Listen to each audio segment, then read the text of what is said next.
सुना दवाई से, सुना दवाई से।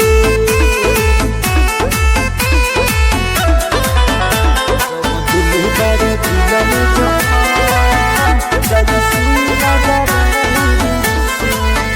हमके अपन यादत धरा के शादी दूसरा से गइलू रचा के, हमके अपन यादत धरा के शादी दूसरा से गइलू रचा के। जब तू खुश रहिया हमके भुलाई के, जवन दिल बारू दिल में दरा जाई सुई न दवाई से। जवन दिल बारू दिल में जखम जाई सुई न दवाई से, जाई सुई न दवाई से। जवन दिल बारू दिल में जखम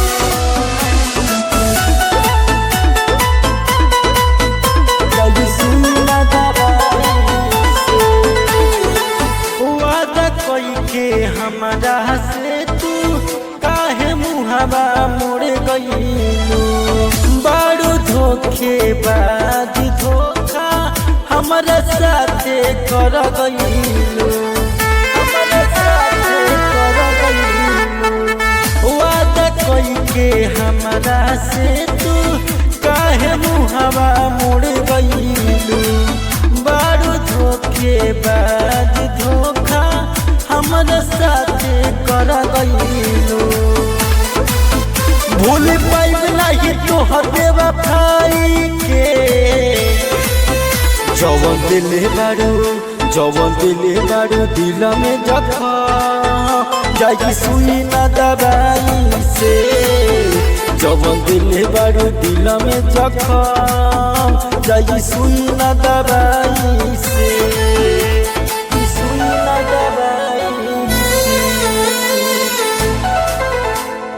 सुई न दवाई से।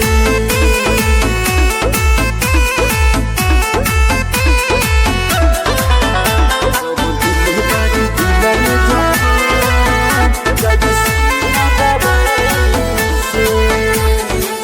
प्रेमी जाए कहरनायाबू कर प्यार दोबारा, राइटर रमेश विकास के पैबू अब सहारा।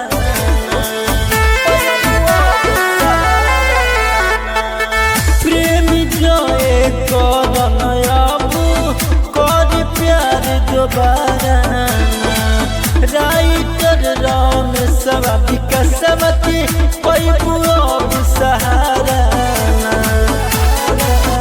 बोला कैसे सही है जुदाई के, जवन दिल बारू दिल में जखम जाई सुई न दवाई से। जवन दिल बारू दिल में जखम जाई सुई न दवाई से। संगम रिकॉर्डिंग स्टूडियो कुर्मिनिया।